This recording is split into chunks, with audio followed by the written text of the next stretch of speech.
Next up, we all know Israel is a tough place to live in, especially if you're poor.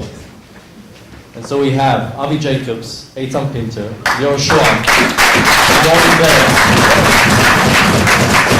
who will explain to us how the working poor in Israel can improve their situation.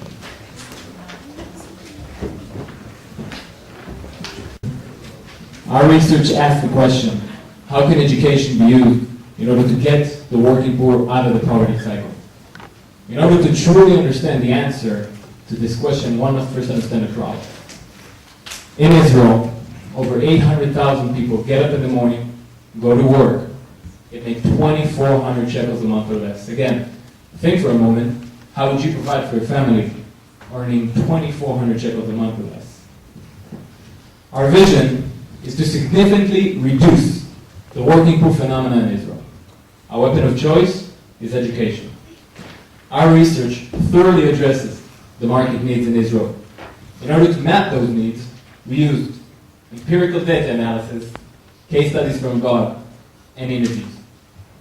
We've realized about the working poor in Israel a few things, but most of them are comprised by either Haredi, Arabs, or single-parent families. While they share a few characteristics, the most important one they share is their inability to earn. We looked at the Israeli market as far as the education. The education system in Israel suffers from tracking. Tracking means determining a student's academic future based on their test scores. Looking at the labor market, the Israeli market suffers from critical shortage in skilled workers. It offers very high wages in those exact positions and tasks. We offer a multi-tiered solution. The first one is early childhood intervention. This deals with both the present and future situation of the working poor. In the present, through longer school days, it allows the parents to work more hours and therefore earn more money. With regards to the future, it provides children with the education that they need in the future at an early age, which later on is almost impossible to attain. Second solution is vocational education and training.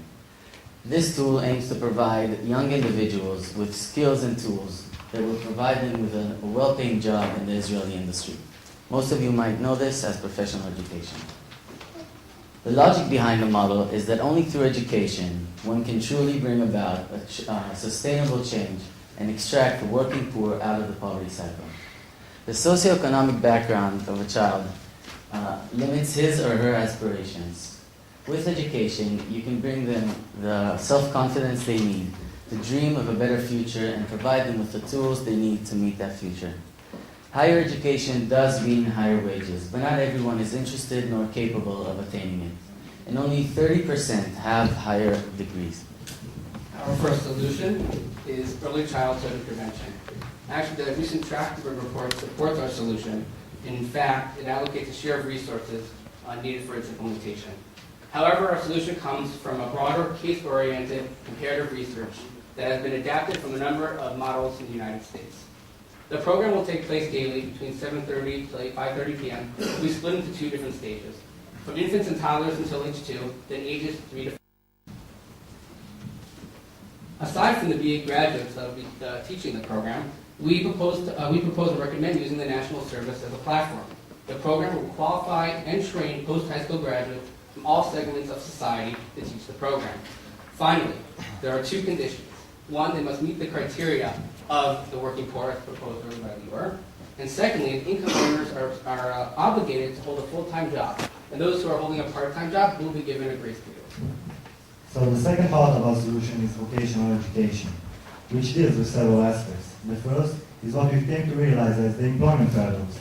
In Israel, 30% of young adults graduate high school with no matriculation and no professional training.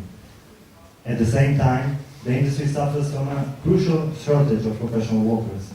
We offer vocational education to solve this paradox. Our research also indicates that on-the-job training is crucial for the success of the program. Based on the German model, the program uses the local industry to provide job experience for the students while meeting market demands. Our research also outlines a legislative act that will create a joint committee of the Ministry of Education and the Ministry of Industry, Labor and Trade. This committee will have a joint budget, joint responsibility and goals in order to successfully implement vocational education in Israel. Finally, one of the biggest problems with vocational education is tracking. Based on the Finnish model, we avoid tracking by giving the students the power to control their own future. Each student can choose whether to focus on vocational education, academic education, or the combination of both. Addressing the cost and benefits of our multi-tiered solution, we can see that the cost of both initiatives is estimated at approximately 5 billion shekels per year. However, it is important to understand that this investment in human capital will generate benefits reaching up to 7 times the initial investment, and will have a significant impact on Israeli society.